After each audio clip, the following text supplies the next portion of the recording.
on a walk with Jolene.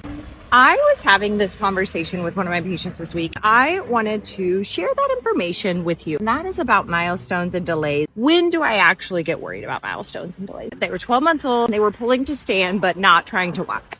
The parents were asking, one, if that was concerning, and two, when to be concerned. Very, very standard, good questions. When it comes to a 12-month-old and walking, one, I am not considering it delayed until 15 months. When I get worried about walking is not as much about the age, much more about their overall work and their overall effort and how much they are trying to walk and like what the rest of their strength looks like. Because if I have a kid who is pulling to stand and is holding a finger of a parent and taking steps at 15 months, that kid can walk.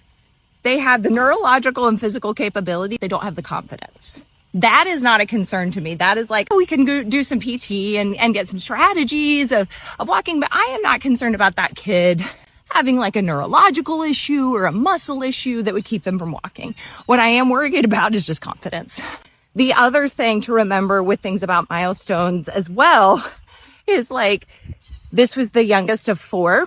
Did not get put on the ground too much. That is the other part, is you got to make sure that your kids have the opportunity to achieve those milestones. Just as a quick reminder that when it comes to language, the things that count, this was another topic that we talked about, the things that count are, of course, words.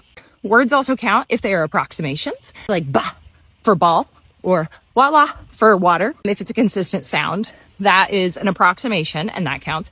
Animal sounds, signs in multiple languages. Agua and wawa, 2 words. You say, please, por favor, this, 3 words. Okay? So don't stress. Bye. Have a good one. Say bye, Jolene.